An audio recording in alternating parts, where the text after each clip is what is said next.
ইন্নাল্লাহা লা ইস্তাহি আন ইয়াদরিবা মাসালান মা বাউদাতান ফামা ফাওকাহা।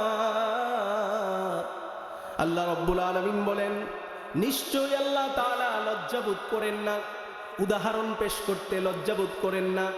আন ইয়াদরিবা মাসালান মা বাউদাতান, মশা বা তার চাইতেও ছোট কিছু দিয়ে উদাহরণ দিতে আল্লাহ পাক লজ্জাবোধ করেন না।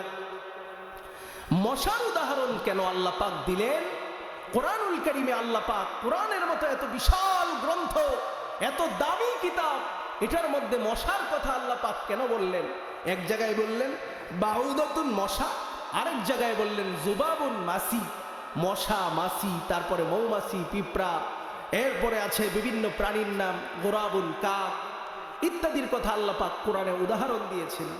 এত প্রাণী থাকতে আমি চিন্তা করলাম যে ব্যাপারটা কি, মশার কথা আল্লাহ পাক উদাহরণ দিলেন কেন? দুনিয়াতে এত প্রাণী থাকতে মশার উদাহরণ কেন দিলেন?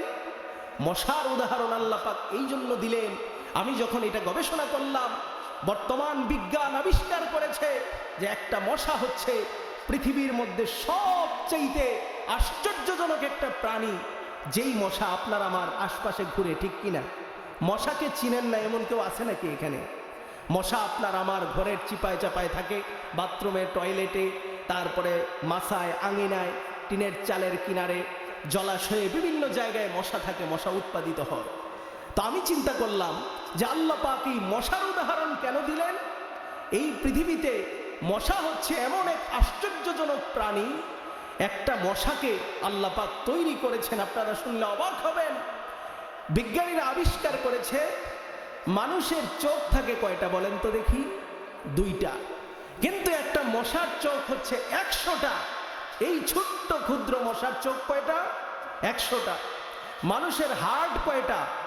1টা, কিন্তু এই ছোট্ট মশার হার্ট হচ্ছে 3টা। মানুষের দাঁত হচ্ছে সর্বোচ্চ 32টা বা 33টা, এর বেশি তো আর হয় না। কিন্তু একটা মশার, এই ছোট্ট মশার দাঁত হচ্ছে 48টা।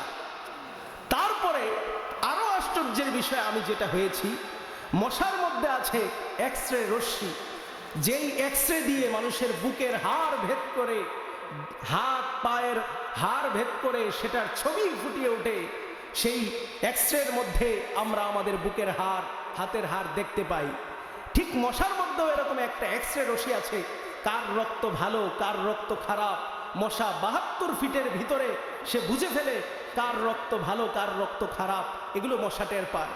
শুধু তাই নয়, মশার ভিতরে আছে মোবাইলের মতো নেটওয়ার্কিং সিস্টেম। মোবাইলে যেমন আমরা কথা বলতে পারি, মশার মধ্যেও আছে এরকম একটা নেটওয়ার্কিং সিস্টেম, যেটা মৌমাছির মধ্যেও আছে।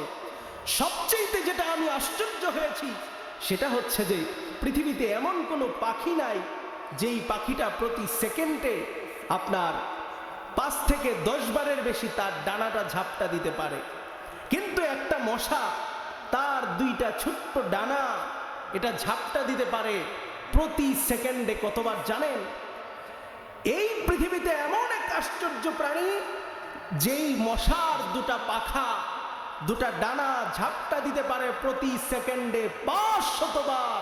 আল্লাহু আকবার বলেন। আল্লাহ পাক এমন আশ্চর্যজনক প্রাণী আমাদের পাশে বানিয়ে রেখেছেন। এই জন্য আমি চিন্তা করে বুঝলাম যে আল্লাহ রাব্বুল আলামিন মশার কথা কেন উদাহরণ দিলেন কোরআনুল কারীমে। মশা হচ্ছে মানুষের যেমন ক্ষতিকারক, ঠিক তেমনি ভাবে মশার উদাহরণ দিয়ে আল্লাহ রাব্বুল আলামিন আমাদেরকে স্মরণ করিয়ে দিচ্ছেন, দুনিয়ার মধ্যে আমাদের যত ভাইরাস আছে, যত ক্ষতিকারক বিষয় আছে, যত আশ্চর্যজনক বিষয় আছে, সব কিছু আল্লাহ রাব্বুল আলামিন কোরআনুল কারীমে ব্যাখ্যা করে দিয়েছেন। বলেন সুবহানাল্লাহ। সম্মানিত হাজিরিন, আমার আলোচনা শেষ।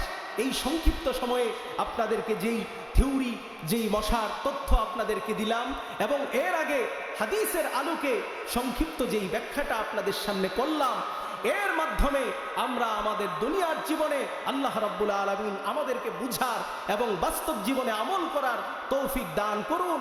ওয়া আখিরু দাওয়ানা আলহামদুলিল্লাহি রাব্বিল আলামিন। ওয়াসসালামু আলাইকুম ওয়া রাহমাতুল্লাহি ওয়া বারাকাতুহু।